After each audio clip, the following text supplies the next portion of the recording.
সম্প্রতি একজন মাওলানা জামাতে ইসলামে যোগদান করেছেন, এটা আপনি কিভাবে দেখছেন? যে ছেলে 5 ওয়াক্ত নামাজ পড়ে না, সে কি তার পিতার জানাজা পড়াতে পারবে? আমাদের এলাকায় এরকম ঘটনা ঘটেছে এবং অনেক মানুষ এই ছেলেকে আবার নামাজ পড়ানোর জন্য উৎসাহ দিয়েছেন। জিজ্ঞাসা হচ্ছে সে নামাজ যদি পড়িয়ে ফেলে তার নামাজ হবে কিনা। প্রিয় ভাইয়েরা, এখানে 3টা দিক আছে। প্রথম দিক হচ্ছে ঈমান, ইসলাম আর বেঈমান, এর মধ্যে কুফুর, এইটার মধ্যে পার্থক্য হচ্ছে সালাত। একজন মানুষ যদি সালাত না পড়ে, আমাদের আগেকার যুগের মানুষেরা, প্রথম যুগের মানুষেরা মনে করতেন নামাজ পড়ে না কে?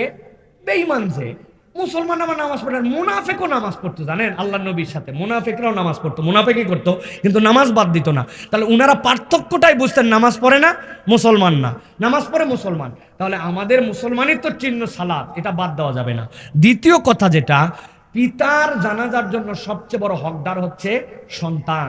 পৃথিবীর সব টাকা পয়সা দিয়ে কোনো পৃথিবীর শ্রেষ্ঠ হুজুরকে ভাড়া করেও যদি আপনি তার দিলের যে আবেগ হবে, আর সন্তানের জন্য যদি, পিতামাতার জন্য সন্তান যদি দাঁড়ায়, তার দোয়া যেটা কবুল হবে, নবীজি সাল্লাল্লাহু আলাইহি সাল্লাম বলেছেন 3 ধরনের দোয়া ফেরত দেওয়া হয় না।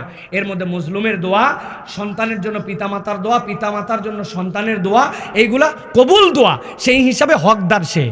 তৃতীয় কথা হচ্ছে, যেই বেটা 5 ওয়াক্ত নামাজ পড়ে না, এই বেটা যদি জানাজার নামাজে দাঁড়ায়, তাহলে পিছনে যারা নামাজি মুসলমান তার বাপের জানাজায় গেছে, তাদের অবশ্যই কিছুটা আপত্তি আসবে, ঠিক না ভাই?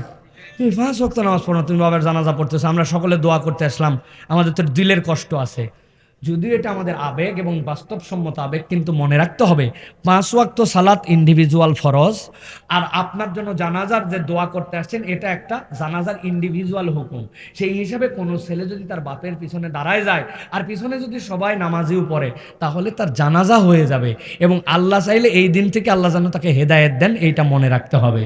তবে মুরব্বীদের নসিহত করা উচিত এবং তাকে ওই জায়গায় প্রতিশ্রুতি নেওয়া উচিত যে তোমার কত বড় দুঃসাহস, পাঞ্জেগানা নামাজ না পড়ে বাপের নামাজে দাঁড়াইছিস বাবা, তাহলে তুই অন্ততপক্ষে বাকি জীবনটা নামাজের দিকে আয়, অতীতের জন্য তওবা কর।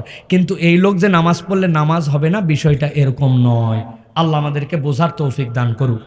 সর্বশেষ জিজ্ঞাসা, সম্প্রতি একজন মাওলানা জামাতে ইসলামে যোগদান করেছেন, এটা আপনি কিভাবে দেখছেন? প্রিয় ভাইয়েরা, প্রথম কথা হচ্ছে যে আমরা রাজনীতির যে প্র্যাকটিক্যাল বাংলাদেশের প্ল্যাটফর্ম আছে, এগুলার কোনোটার সাথে সক্রিয় কর্মী, সক্রিয় যোগদান এইগুলা করে আমরা কোনো রাজনীতি করি না প্রিয় ভাইয়েরা।